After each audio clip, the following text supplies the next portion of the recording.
Welcome to the second video in this series of using CSS within WordPress blocks. So if you've ever wanted to add some styling to bits of text within a block and you couldn't find a way to do that using the standard block customization options, then this is the video for you.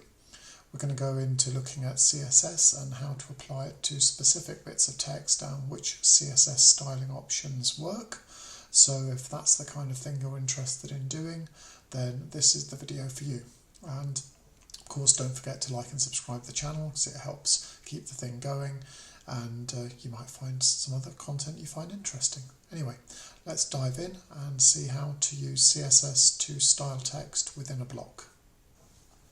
In the last video, you'll remember that we used colour within a block to add a few visual accents. I think we used black and grey, but whatever colours turn your fancy. Something that you can't very easily do using the standard block parameters over here in the right hand column.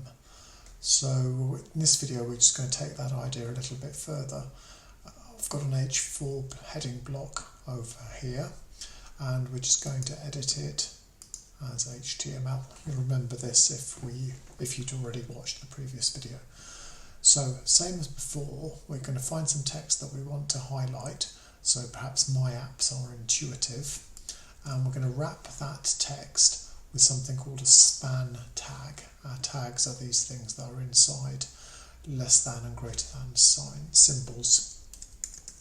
So to start with, we're just going to say span that text there, and then whenever we start a tag, we close the tag.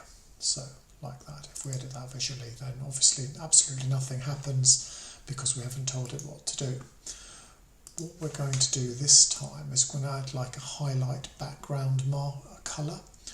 So we're going to say we're going to apply some styling or style, and we put our style within quote marks, and the style we're going to apply is to the background, and what we want to do to the background is we want to make it yellow, and we finish our instruction with a semicolon.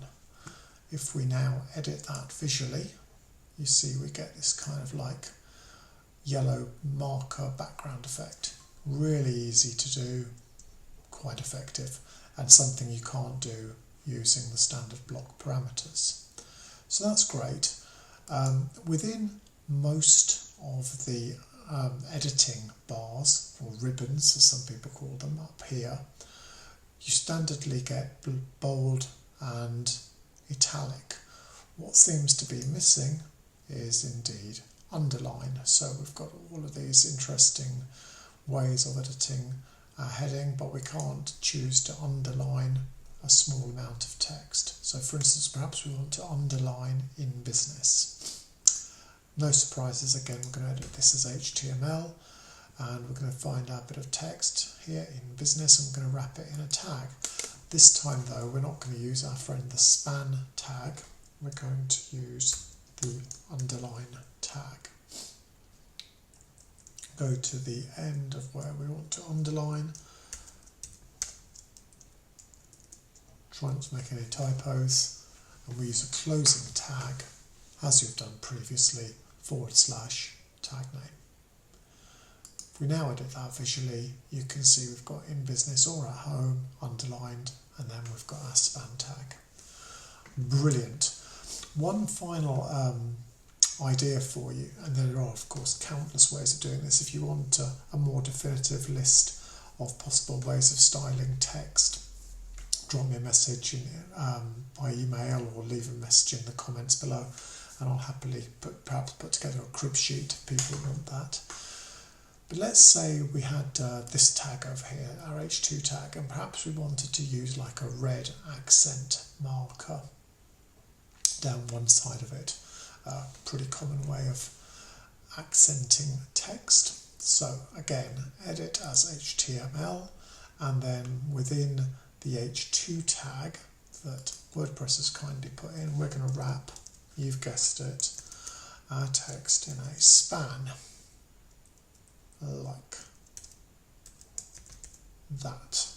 So open a tag, close a tag, edit that visually, absolutely nothing happens, which is good. In fact, it is good because there are no error messages.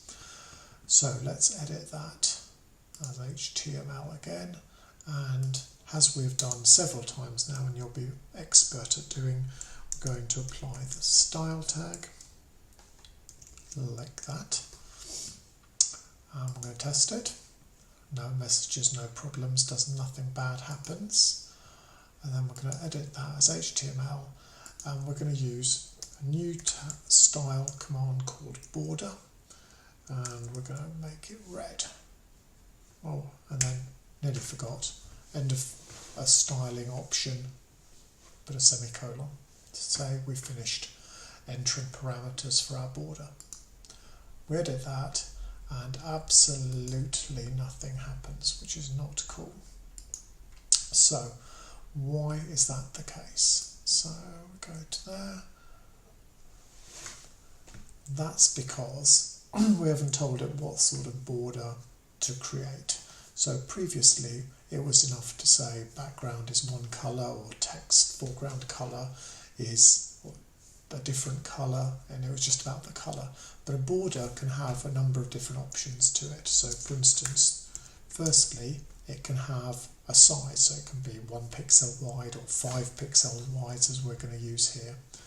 And next, we have to tell it what type of line to use. So it can use dotted or dashed or all kinds of things. We're going to use solid because that's easy, and we're going to leave it as colour red.